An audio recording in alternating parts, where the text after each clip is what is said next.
Imagine a single plant that can completely elevate your cooking, naturally scent your entire home, and even improve your scalp health.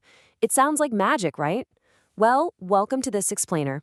Today, we're demystifying exactly how to grow rosemary right at home, turning you into a super confident, successful gardener in no time. So, did you know the word rosemary actually comes from the Latin words rose and marinus? It beautifully translates to dew of the sea. It's an herb totally steeped in history, used at weddings and funerals as a symbol of remembrance, and even made an appearance in Shakespeare. But beyond all that rich past, it's actually surprisingly easy to grow if you just know a few of its Mediterranean secrets. Okay, let's take a quick look at our roadmap for today. We're going to cover everything from meeting your new favorite herb to preparation and planting, daily care, harvesting, and finally, we'll go over some pro tips and common mistakes you'll absolutely want to avoid. All right, diving right into section 1. Meet your new favorite herb. Rosemary truly is the ultimate culinary and aromatic powerhouse for your home. The things you can do with rosemary around the house are just endlessly rewarding.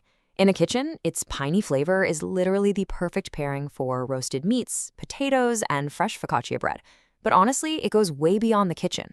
You can drop fresh sprigs into a simmering pot with some citrus to naturally scent your home, tie dried stems into cute little sachets, or even steep the leaves in hot water for a really soothing, natural hair rinse. Going from the garden straight to your living room is just incredibly satisfying. Moving right along to section 2, preparation and planting steps. Let's get your garden started off right. Now, if you've ever tried and failed at growing rosemary from seed, don't worry, you are absolutely not alone. Seeds have a notoriously low germination rate, and honestly, it can take up to 3 whole years to get a plant large enough to actually harvest. Who has time for that? Instead, propagating from a cutting is your ultimate shortcut. By taking a small stem from an existing plant, you get an exact genetic clone of the mother plant, and it's going to develop its own roots in just 3 to 4 weeks. It's a total game changer. Before you start planting, you should know there's basically a rosemary variety for every single space, and they generally fall into 2 camps, upright and creeping. Upright varieties like Tuscan Blue grow vertically into these gorgeous tall bushes. In fact, their stems get so sturdy you can actually use them as skewers for grilling. Creeping varieties, on the other hand, grow horizontally. They look absolutely stunning spilling out of hanging baskets or trailing along the edges of a garden border. Okay, so the absolutely crucial point here is drainage. Remember, rosemary originates in the rocky, dry hills of the Mediterranean, so it has this kind of sassy preference for lean, gritty soil. It absolutely hates having a soggy bottom.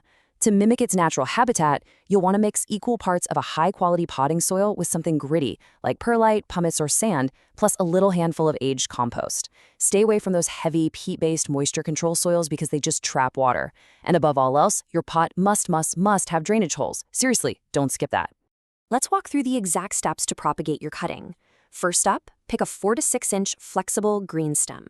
It is absolutely vital that you choose a non-flowering stem, because flowering stems put all their energy into making seeds, not growing roots.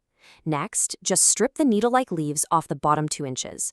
If you leave those bottom leaves on and bury them, they're going to rot and kill your cutting, and we don't want that. Dip the cut end in a rooting hormone to speed things up, plant it in your moist, gritty medium or water, and then just wait.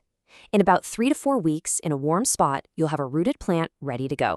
Let's jump into section 3. Essential care and maintenance, and figure out how to build a thriving, long-lasting plant. I want you to look at this magic number, 6 to 8. That is the bare minimum number of hours of direct sunlight your rosemary needs every single day. Without this bright light, your plant is going to grow weak, leggy stems, but more importantly, intense sunlight is what actually causes the plant to produce those strong, flavorful essential oils we're trying to grow in the first place. If you're growing it indoors, a south-facing window or a good full-spectrum LED grow light is going to be your best friend. When it comes to your daily care routine, rosemary honestly thrives on a little bit of neglect. Let the top inch of soil dry out completely before you even think about watering it again. Overwatering is literally the #1 killer. As for temperature, it's happiest between 55 and 80 degrees Fahrenheit, and a simple pebble tray can give it that perfect moderate humidity if you're keeping it indoors. Finally, it's a very light feeder, so just a little half-strength organic liquid fertilizer every once in a while is plenty.